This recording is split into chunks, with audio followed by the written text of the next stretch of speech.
ധനസുമോദിലേക്ക് ഒരിക്കൽ കൂടി പോകുന്നു. ധനസുമോദ്, ഈ നമ്മളിപ്പോൾ തീരുമാനം പ്രതീക്ഷിക്കാന്ന് വെച്ചാൽ ഒരു 1.25 മണിക്കൂറിനകത്ത് ഇദ്ദേഹത്തിന്റെ പേര് പ്രഖ്യാപിക്കും, ഒഫീഷ്യലി കുറിപ്പായിട്ട് വരുമെന്ന് തന്നെ നമുക്ക് അനുമാനിക്കാമോ?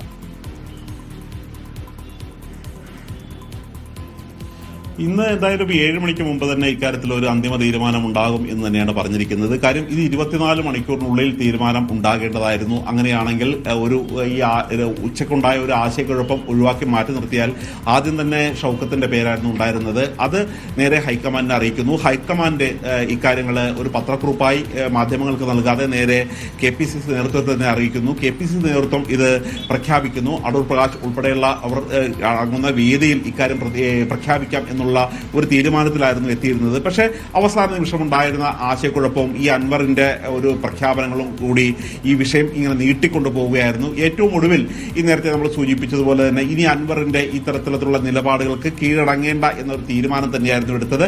അത് ഷാഫി പറമ്പിലും PC വിശ്വനാഥും ഈ 2 വർക്കിംഗ് പ്രസിഡന്റുമാരാണ്. ഒപ്പം പ്രതിപക്ഷ നേതാവ് VD സതീശൻ, ഇവരുടെ ഒരു തീരുമാനമാണ് അവർ മുന്നോട്ട് വെച്ചത്. കാര്യം ഓരോ സമയത്തും ഓരോ നിലപാടെടുക്കുന്ന PV അൻവറിന് വേണ്ടി അനുസരിക്കാതിരുന്നാൽ അൻവർ പോകുന്ന ദിശയിൽ തന്നെ പാർട്ടി പോകേണ്ടി വരും എന്നുള്ള അവസ്ഥയിലേക്ക് വരും.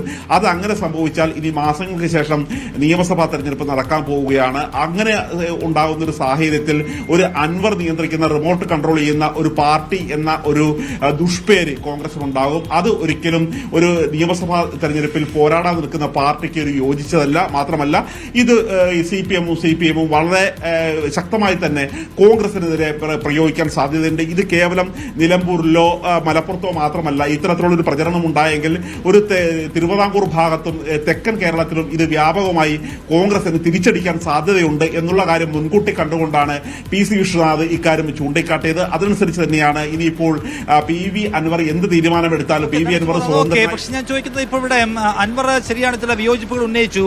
അൻവർ വിയോജിപ്പ് ഉന്നയിക്കുമ്പോഴും അൻവർ വിയോജിപ്പ് ഉന്നയിക്കാൻ ചില ലോജിക്കലായ ചില കാരണങ്ങൾ മുന്നോട്ട് വയ്ക്കുന്നുണ്ട്. അദ്ദേഹം പറയുന്നത് BJP ഇവിടെ മത്സരിക്കുന്നില്ല എന്ന കാര്യം ഓർക്കണം, നിങ്ങൾ ഇപ്പോൾ കൊണ്ടുവരാൻ പോകുന്ന സ്ഥാനാർത്ഥിക്ക് ആ നിലയ്ക്കുള്ള സമവാക്യങ്ങളെ അഡ്രസ് ചെയ്യാനുള്ള ശേഷി എന്തുമാത്രമുണ്ട് എന്ന കാര്യം പറഞ്ഞല്ലോ. അത് പൊതുവെ അൻവറിന്റെ ആധി കുറച്ച് കനവുള്ള ആധി പോലെ കേൾക്കുന്നവർക്ക് തോന്നും. അതൊക്കെ കളയാണോ കോൺഗ്രസ്? അതൊന്നും ഒരു ഫാക്ടർ അല്ല, അതിനപ്പുറത്തേക്കുള്ള ഘടകങ്ങൾ സർക്കാരിനെതിരെ പ്രവർത്തിക്കാനുണ്ട് എന്ന കോൺഫിഡൻസ് ആണോ ഷാഫിയും വിഷ്ണുവൊക്കെ മുന്നോട്ട് വയ്ക്കുന്നത്?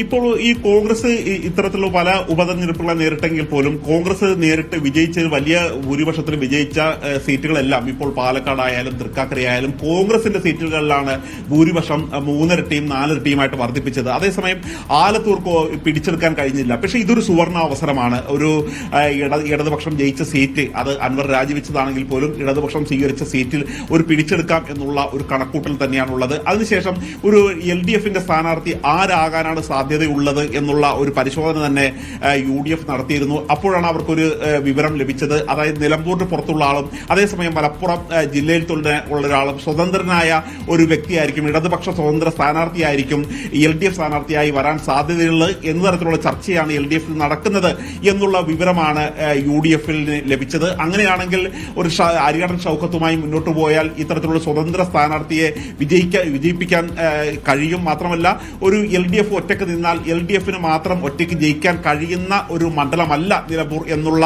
ഒരു കണക്കു, LDFന് ജയിക്കാൻ പറ്റുന്ന ഒരു മണ്ഡലമല്ല എന്നൊരു കണക്കൂട്ടലുണ്ട്.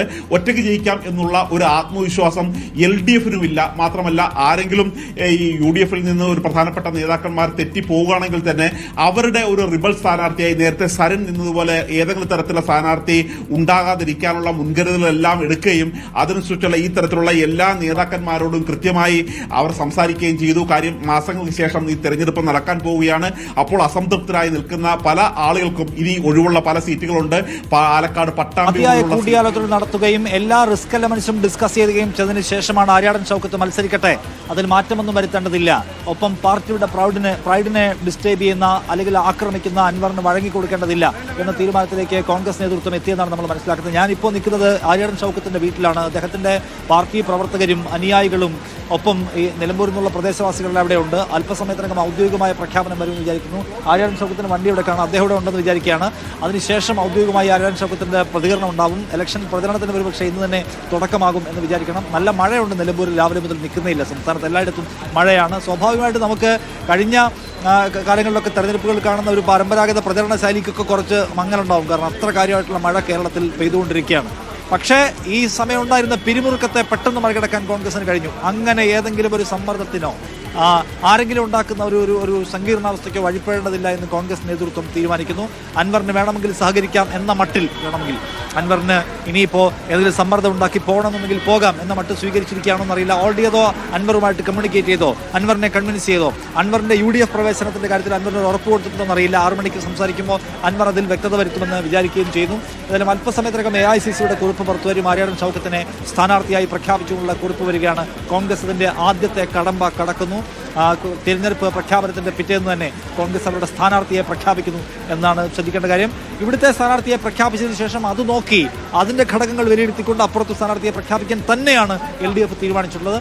അതുകൊണ്ട് അതിനുശേഷമായിരിക്കും LDFന്റെ തീരുമാനം വരിക. വെള്ളിയാഴ്ചയ്ക്ക് മുമ്പായിട്ട് LDFന്റെയും സ്ഥാനാർത്ഥി പ്രഖ്യാപനം വരുമെന്നാണ് നമ്മളിപ്പോൾ മനസ്സിലാക്കുന്നത്. എന്തായാലും ഒരു ദിവസം, ഒരു പകൽ മുഴുവൻ നീണ്ടുന്ന ഒരു ആശയക്കുഴപ്പത്തിന് കോൺഗ്രസ് വിരാമമിടുന്നതിന്റെ കാഴ്ച ഇപ്പോൾ വലിയ ഉദ്വേഗത്തോടെ കാത്തിരിക്കുന്നു, ആവേശത്തോടെ കാത്തിരിക്കുന്നു കോൺഗ്രസിന്റെ അണികളൊപ്പം തന്നെ ആര്യാടൻ ഷൗക്കത്തിന്റെ അണികളായിട്ടുള്ള ആളുകൾ ഈ തീരുമാനം ഔദ്യോഗികമായി AICC നേതൃത്വത്തിൽ നിന്ന് വരാൻ എന്നാണ് നമ്മൾ മനസ്സിലാക്കുന്നത്. എന്തായാലും ഞാൻ ധനസുമോദിലേക്ക് ഒരിക്കൽ കൂടി പോകുന്നു. ധനസുമോദ്, കോൺഗ്രസിന്റെ ദേശീയ നേതൃത്വം ഇക്കാര്യത്തിൽ പ്രത്യേകിച്ച് എന്തെങ്കിലും ഒരു ഫാക്ടേഴ്സ് പരിഗണിക്കേണ്ടതുണ്ട് എന്ന അഭിപ്രായം പങ്കുവച്ചില്ല എന്നാണോ മനസ്സിലാക്കേണ്ടത്? സംസ്ഥാനത്ത് പൂർണ്ണമായും തീരുമാനമെടുക്കുക, ആ തീരുമാനത്തിന് പൂർണ്ണമായും താഴെ ഒപ്പുവെക്കുക എന്ന നിലപാടിലായിരുന്നു AICC ഉണ്ടായിരുന്നത്.